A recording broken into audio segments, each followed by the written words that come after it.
Welcome to Everything Pro Wrestling. Everything Pro Wrestling is a show by the fans, for the fans. And I am your host, Conrad Cushman. And today we present a retro review of WCW Road Wild 1997.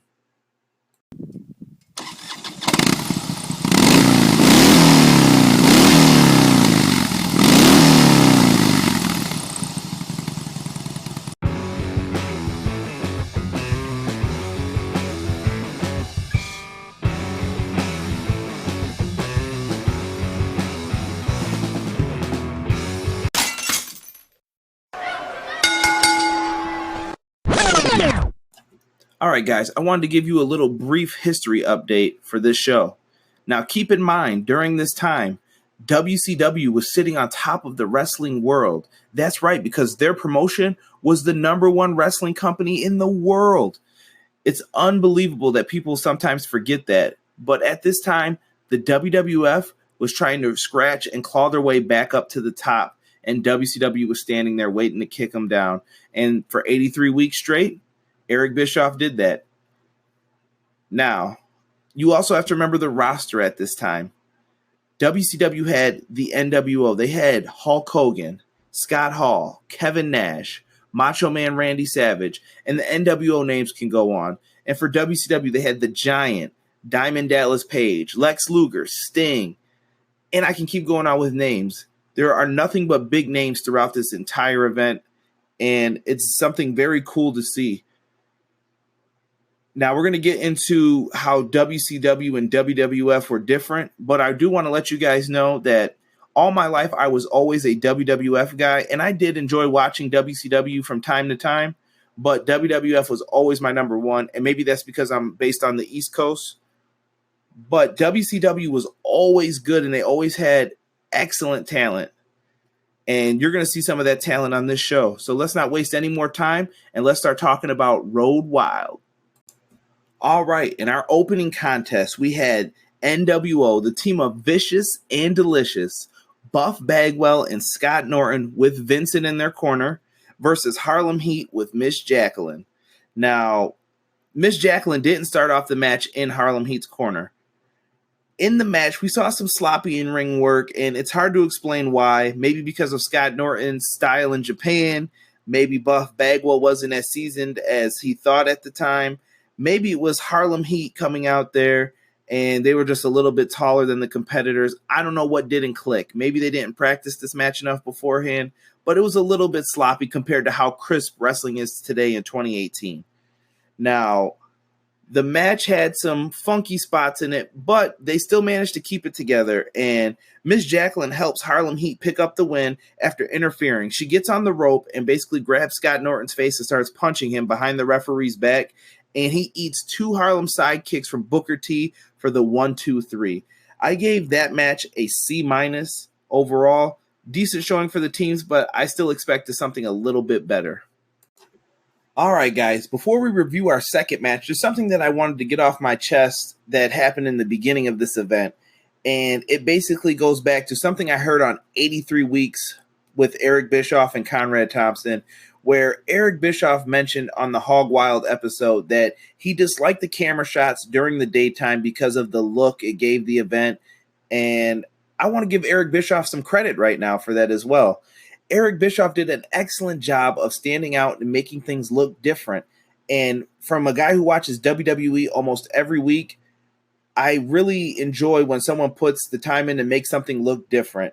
Eric Bischoff did that by having the WCW events outside sometimes, and I thought that it made it better just by looking different. You had events where you had like Bash at the Beach where they actually wrestled on the beach. You had events where there were pools by the ring area. I just remember all that stuff, and I thought it was so cool and something excellent to have around during that time. Now, for our second match, guys, we're going to get into the Mexican death match between Konnan versus Rey Mysterio. Mike Tenay comes out to join Bobby the Brain Heenan, Tony Schiavone, and Dusty Rhodes. In this match, in my notes, I have Rey Mysterio is an absolute high-flying machine. He's so unique for WCW. He really influenced the style that we see today. And during his entrance, which plays into the entire match, Rey Mysterio is holding his knee. And in that match, Konnan basically attacks Rey Mysterio's knee, throwing Rey Mysterio all around the ring with basically suplexes like he was Brock Lesnar. He threw him around, and he ripped off Rey Mysterio's mask, which the announce team sold very well, as he knows the heritage of the Mexican mask. I can't believe Konnan would do something like that. He trained with Rey Mysterio, and Rey kept his face covered. No one ever saw it. So Konnan got the heat. Rey Mysterio still was a babyface. And in the end, Rey Mysterio winds up tapping to the Tequila Sunrise in what was a decent match that I gave a grade of a C+. In the third match for Road Wild 1997, we have an elimination tag team match with Chris Benoit and Steve Mongo McMichael versus the Iceman Dean Malenko and Jeff Jarrett with Debra McMichael. This match was very difficult for a casual fan to understand who were the heels in this match, because I don't remember at this time who were supposed to be the heels and who were the baby faces. So I was just all types of confused. Now, Chris Benoit and Dean Malenko kept this match working, in my opinion. They had excellent work rate throughout the entire match, and they did a great job of keeping my interest. Now, Mongo's in-ring work was always but Mongo tried, so I always have to give him respect for that. He did what he could do, and he tried his best. Jeff Jarrett, on the other hand, aggravated me in this match more so, and maybe that was his job, because maybe he was a heel. But Jeff Jarrett basically stayed out the entire match, only to come in and let Mongo pin him, and he walked away with his United States Championship and Debra and just strutted on out, which basically left Dean Malenko to be fed to the wolves, and Chris Benoit and Mongo beat down Dean Malenko, and after a diving headbutt and tombstone pile drivers, Dean Malenko was put down to the ground, and the Four Horsemen walk away with a victory. And for the match rating for the tag team elimination match here, I gave it a C+. And it would have been higher, I think, if they didn't do that weird spot with Jeff Jarrett getting pinned. Like, it was going very well, and it was on its way to being a B minus in my book. But with Jeff Jarrett taking the pin, maybe this was to help storyline progress. And if anyone remembers any part of this, please feel free to send me a message. But I just expected a little bit more out of that match, so I gave it a C+. All right, for our fourth match, we have a Cruiserweight Championship match. The match had Lionheart Chris Jericho challenging Alex Wright, Das Wonder Kid, for the Cruiserweight title. And this was overall a decent wrestling match. Always a big fan of both guys. I felt bad that Alex Wright was stuck with that dancing gimmick, because I always thought he was a pretty good wrestler. And Chris Jericho, it's unbelievable how he hasn't risen yet, but it's unbelievable how WCW did not see the star power written all over this guy. Now, this was a decent match, but it ends with Alex Wright getting a pin on Chris Jericho with a handful of tights. 1, 2, 3. Alex Wright is still the Cruiserweight champion. In an overall decent match, I gave it the grade of a C+. Respect is what our next match is all about, where we had Syxx versus Ric Flair. And like I said, this match is all about respect. And I remember, I don't know if it was before this or after this, but Syxx and the rest of the NWO coming out dressed up like the Four Horsemen on Nitro, making fun of them, making fun of Ric Flair, Arn Anderson. And it was crazy how intense this feud was during this time. Now, this was a decent match, and I felt it showed off both competitors' movesets. Then the match ended with the old-timer showing he had a few more tricks up his sleeve than the young punk kid. The match ends with Syxx going for the Bronco Buster, only to catch Flair's boot below the belt. And then the dirtiest player in the game uses the ropes as leverage to pick up the victory. Woo! It's unbelievable how Ric Flair could still deliver during this time. Him and Syxx put on a great match, and I had to give it a B-. Good work to both guys. Match 7. We have the Macho Man Randy Savage, ooh yeah, with Miss Elizabeth versus the Giant. Now, the match started similar to the DDP and Hennig match, to where it's basically one guy's on the outside, the other guy keeps knocking him off the apron, there's some jaw-jacking back and forth, and I didn't like that.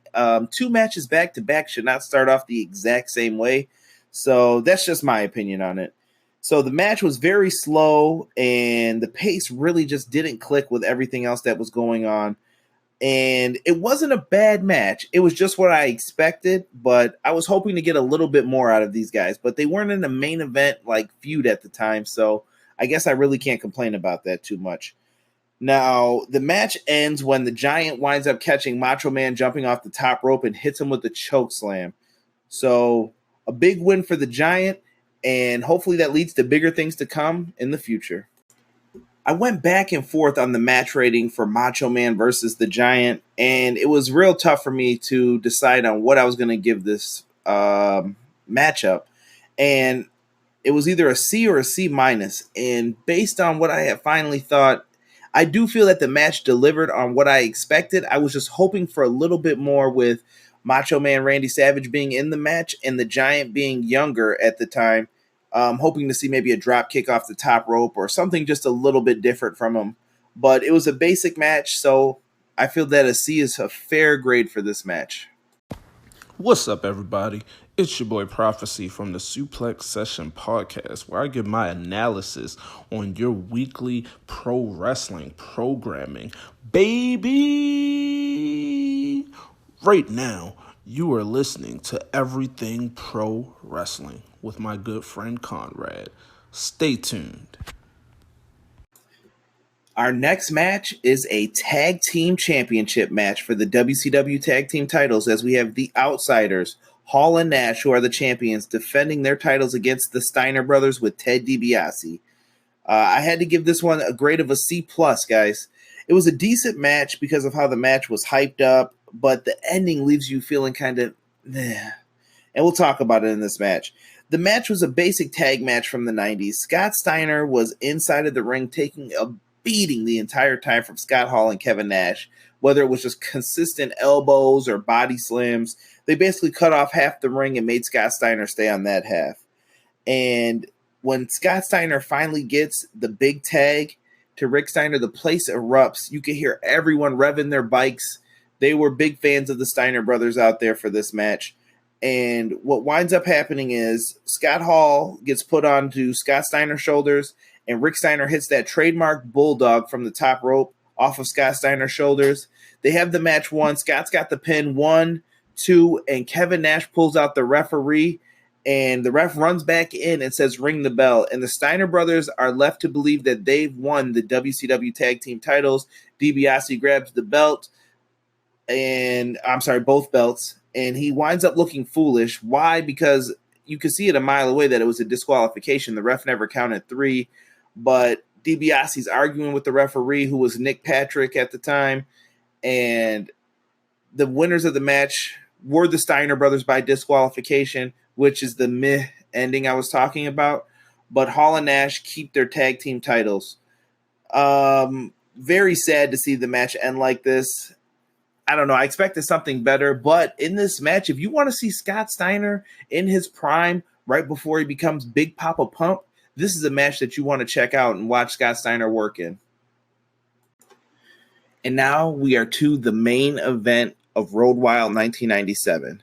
Road Wild's main event was for the WCW Championship. The current champion, Lex Luger, versus Hollywood Hulk Hogan. Now, this main event had Michael Buffer do the ring announcing, and I can just remember the show being set up the week before where Lex Luger won the championship on Nitro, and the ending to that will play right into this, so I'm not even going to bring it up at this point, but it was a cool night, and I remember watching that show with my brother Cameron, and it was an excellent ending to Nitro with Luger winning the belt, and they scrubbed the NWO logo off of the World Heavyweight Championship title. Very cool to turn over to Nitro at the end of the night and see that happen. So much respect. Now, we get into this, and it was basically pretty cool to watch Lex Luger in this match show that him and Hogan can do a little bit more than just be the big muscle guys who just do clotheslines and flex and pose. That was in this match, of course, but I saw arm drags from these guys. I saw them doing leapfrogs, and they did a bunch of different things that I had not seen them do in quite some time. So going back and watching this made me appreciate their in-ring work so much more. And Hogan as a heel was excellent. He is talking crap throughout this entire match to Luger, and I don't know, it was just perfect. It just fit Hogan for the time. He needed to be a heel because I hated Hulk Hogan in WCW so much. Like, I was already sick of him in WWF, and he just came over with the same gimmick, and I'm like, okay. So him being in the NWO made things a lot better, in my opinion. So we get to the end of this match, and it had a big match feel to it because of the way the announcers were talking. Something that I miss from the current product are the announcers hyping up this match and how important it is because the World Heavyweight title is on the line. So you see these guys in the ring, and basically Lex Luger had to overcome all the odds to win because once he started getting his energy and his second breath at the end of this match, the same thing happened that happened on Nitro. All of the NWO tried to get in to interfere. You had everybody out there getting knocked off the apron, people running in the ring, eating clotheslines left and right, and Luger's trying to knock them all down. And all I'm doing is sitting up here wondering, where are the rest of the WCW guys? Like, where are the Steiner brothers and Diamond Dallas Page and Curt Hennig? Like, all these guys were out here earlier with this WCW stuff, and you're not going to help Luger, who you were out there celebrating with on Monday? You didn't think the same thing was going to happen again? So it's pretty crazy to think. And Luger never wound up getting Hogan into the torture rack at the end because as soon as he was setting up for his clotheslines, he runs against the ropes, and somebody who looked like Sting that the announcers were portraying, oh, it's Sting who just hit Luger with the baseball bat. It wasn't really Sting. You could tell that it's a mask on somebody else. But Luger ends up falling and eating Hulk Hogan's leg drop. And you know, brother, no one's kicking out of that. So it's 1, 2, 3, and the NWO have regained the World Heavyweight Championship belt. And I love that the announcers sold the fact that they made it sound like their dog just died. They sounded so sad on commentary after this happened, and they were so disappointed, and they had questions for Sting, like, why did you do it? What happened? Where have you been? We want to talk to you.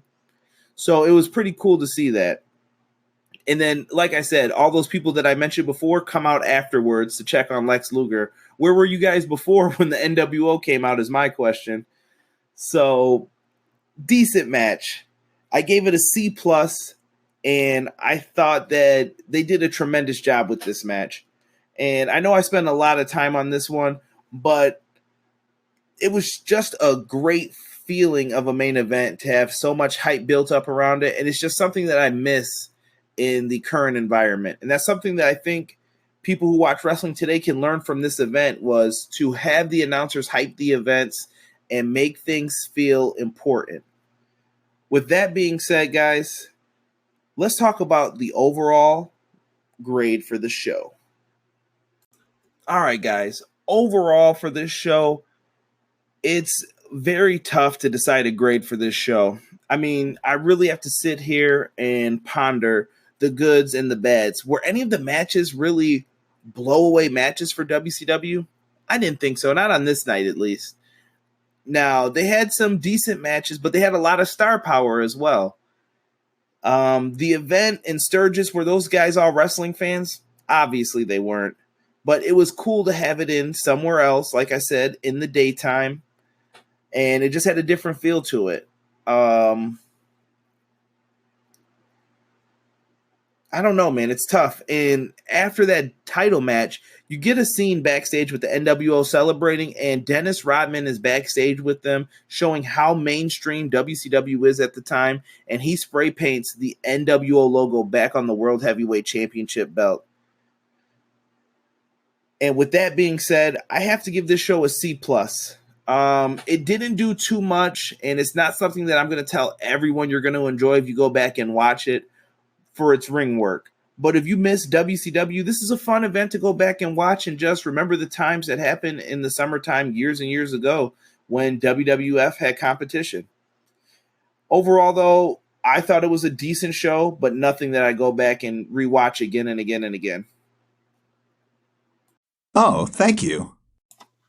Thank you guys for listening to Everything Pro Wrestling. And you know how the catchphrase goes. Everything Pro Wrestling is a show by the fans, for the fans. And without you guys, this show isn't possible. So thank you for listening to the audio. Even if you watch me on YouTube, I greatly appreciate it. And we have to give a big shout out to Kieran Flood, who is all the way in Ireland, who listens to the show and always has comments for me every week about the show. I greatly appreciate you, my friend. And thank you for your consistency and your dedication to the show. I greatly appreciate it. Now, if you guys want to, make sure you give me a follow on Twitter at EPW Show and look up Everything Pro Wrestling on YouTube and subscribe to the channel there if you're looking for the latest information in pro wrestling.